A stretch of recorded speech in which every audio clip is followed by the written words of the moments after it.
Áudio 12 da História da Vida de George Miller. Capítulo 7. Um campo missionário, bem aqui. Bristol! Exclamou Mary Miller. O que faz você achar que devemos mudar para Bristol?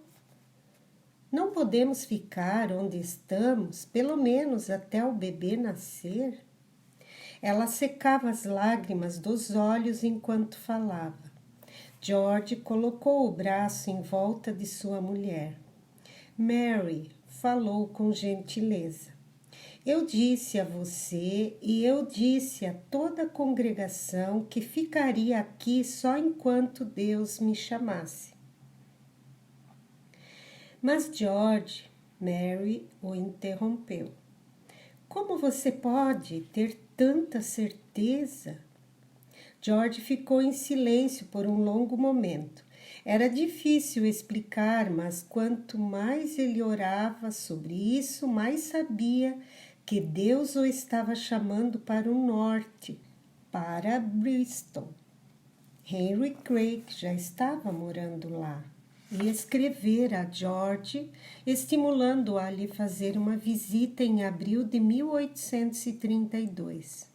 George aceitou a oferta. Bristol era uma cidade portuária movimentada, a segunda no número de navios atendidos. A primeira era Liverpool. Como qualquer outra cidade inglesa, no início do século XIX, era esfumaçada e suja. Os mendigos ficavam nas esquinas das ruas e as crianças pequenas corriam entre as multidões, sem dúvida, procurando uma bolsa ou um bolso para roubar. No entanto, mesmo como todo crime e a pobreza, ou melhor, por causa disso, George sentiu que Bristol era a cidade em que ele poderia trabalhar. Uma cidade que precisava de muita ajuda. George e Henry Craig realizaram 10 dias de reuniões nas capelas Gideão e Pietei, na cidade. Cada noite era mais movimentada que a anterior, até que 29 de abril a capela Gideão ficou lotada. As pessoas se sentavam na escada, outras se juntavam ao lado das janelas abertas e ainda mais pessoas abarrotavam o vestíbulo na parte de trás da capela. Muitas outras precisaram ser mandadas para casa por não haver mais espaço para elas. Após a reunião, muitos membros regulares da Capela Gideão imploraram a George que se mudasse para Bristol.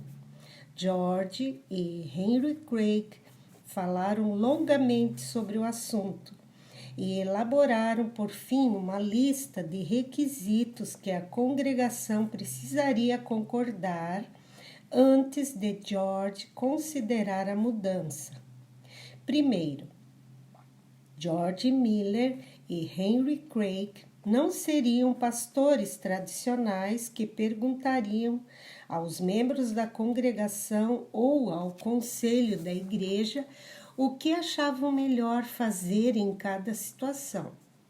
Em vez disso, eles precisavam ser livres para fazer o que considerassem a vontade de Deus. Segundo, a alocação de bancos deveria ser abolida e nenhum deles receberia salário. Juntos, os pastores e a congregação confiariam em Deus para enviar o dinheiro suficiente para suprir e atender todas as suas necessidades. Terceiro, George e Henry serviriam trabalhando juntos como uma equipe. Ninguém seria o pastor oficial e o outro co-pastor. George sabia que não eram condições fáceis para uma igreja aceitar. E quando recebeu a carta de Henry Craig, Com a notícia de que a congregação concordara com todas elas, começou a sentir que deveria considerar seriamente a mudança para Bristol. Enquanto orava por isso, no fundo ele sabia que era a hora de deixar Tymas e ir para Bristol. No final, Mary suspirou. Faça o que você achar melhor, George. Tenho certeza que posso ter o bebê tão bem em Bristol quanto aqui, embora eu vá sentir falta de todos os meus amigos. George sentiu grande compaixão por sua esposa. Ele havia vivido em muitos lugares, mas ela passara a vida toda em Devon. Sabia que seria difícil para ela fazer novos amigos, mas tinha certeza de que estava fazendo a coisa certa. Então, está acertado, ele concluiu. Vou começar a visitar todos os membros da congregação amanhã para lhes contar sobre os nossos planos pessoalmente. 2 dias mais tarde, e muitas lágrimas depois, George Miller havia contado a todos os membros da Capela Ebenezer que se mudaria para Bristol. Levou menos de 1 hora para empacotar seus poucos pertences e, com o coração triste, em 25 de maio de 1832, o casal Miller embarcou em uma carruagem para Bristol. George contava agora 26 anos. Enquanto a carruagem sacolejava em direção a seu destino, ele imaginava os desafios futuros. A princípio, tudo transcorreu com suavidade. O casal Miller e Henry Craig encontraram uma casa modesta com 5 quartos e 2 salas onde podiam morar juntos. Um homem rico e cristão havia alugado uma segunda capela chamada Capela Betesda, e os 2 homens dividiam os cultos entre ela e a Capela Gideão. Enquanto isso, Mary permanecia bem de saúde e o bebê nasceria no fim de setembro. Os sinos da igreja, no entanto, primeiro alertaram George do desastre iminente na cidade. Eles tocaram após um funeral e no começo de junho começaram a dobrar quase sem parar. Uma epidemia de cólera havia caído sobre Bristol. Na Inglaterra do século XIX havia grandes diferenças entre uma cidade e uma vila.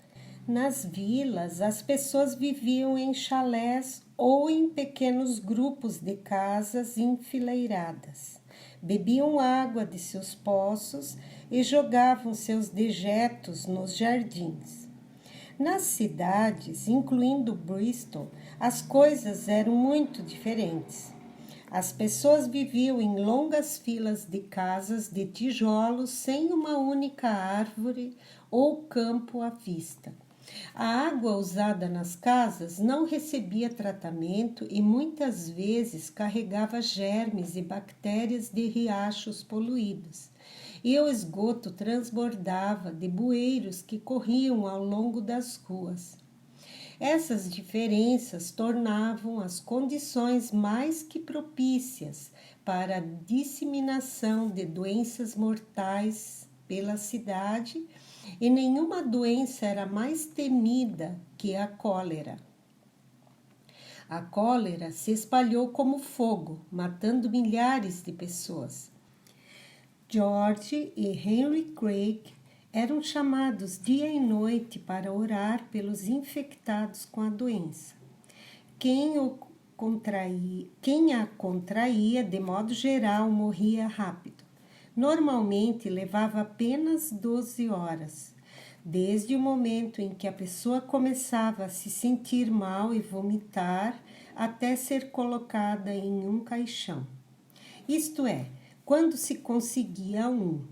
O trabalho era exaustivo e parecia nunca terminar. Nos meses de julho e agosto, os corpos se empilhavam nas calçadas, aguardando serem transportados por carros. Com frequência, ficavam apodrecendo uma semana ou mais, pois os carregadores também morriam da doença e era difícil encontrar alguém corajoso o suficiente para substituí-los. Todos sabiam que a melhor chance de ficar saudável era manter-se afastado das outras pessoas, em especial de grandes grupos de pessoas, pois a doença poderia se espalhar com rapidez. Contudo, os irmãos das duas capelas queriam continuar se encontrando para encorajar e confortar uns aos outros. George e Henry concordaram com eles e assim eles faziam um estudo bíblico toda manhã para pedir a Deus que os guardasse e parasse a epidemia.